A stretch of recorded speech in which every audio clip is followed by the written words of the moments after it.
Ganyan kadlawon makapuso gihimo ang penitential walk with Mary. Ug ni gayuna atong sayran ang labing uhing kalambuan niini ingon man sa gihimong misa de traslasyon live gikan sa Basilica Minore del Santo Niño. Sayran nato ang detalye pinaagi sa live report ni Luan May Rondina.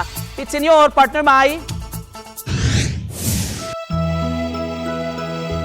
Yes, partner Nick, bisan paman sa nasinating pagtutalig si kaganyang kadlawon apan wa kini makatarong sa mga deboto nga misalmod sa penitential walk with Mary. Alas 3 pa lang sa kadlawon, midagsa na sa Fuente Osmeña Rotonda ang mga mosalmot sa solemn foot procession.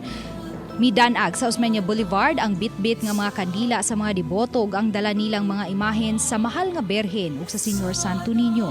Ang uban may mga gagmayng bata nga gibistihan sa susamang sapot ni Señor Santo Niño isip kabahin sa panaad sa ilang mga ginikanan ug pangamuyo aron makabaton ug maayong panglawas. Ang Walk with Mary mao ang pag-uban sa mga deboto sa imahen sa mahal nga berhen padung sa basilika isip pagpangandam sa ipahigayong traslasyon karong adlaw.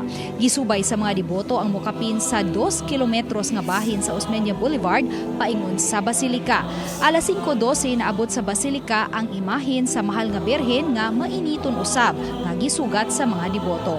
Partner Nick ning mga orasa nakabiya na ang imahen sa berhen sa Guadalupe ug ni Señor Santo Niño ug gimotorkada na kini karon paingon sa National Shrine of St. Joseph sa Mandawi City diin magpabilin kini didto hangtod karong tungang gabi. Samtang dinhi sa basilika hapit na mahuman ang kining 7 AM Mass ug so far mao kana ang latest gikan dinhi sa basilika. Balikan nimo diha, partner. Salamat sa update og Pit Senyor Luan May Rondina.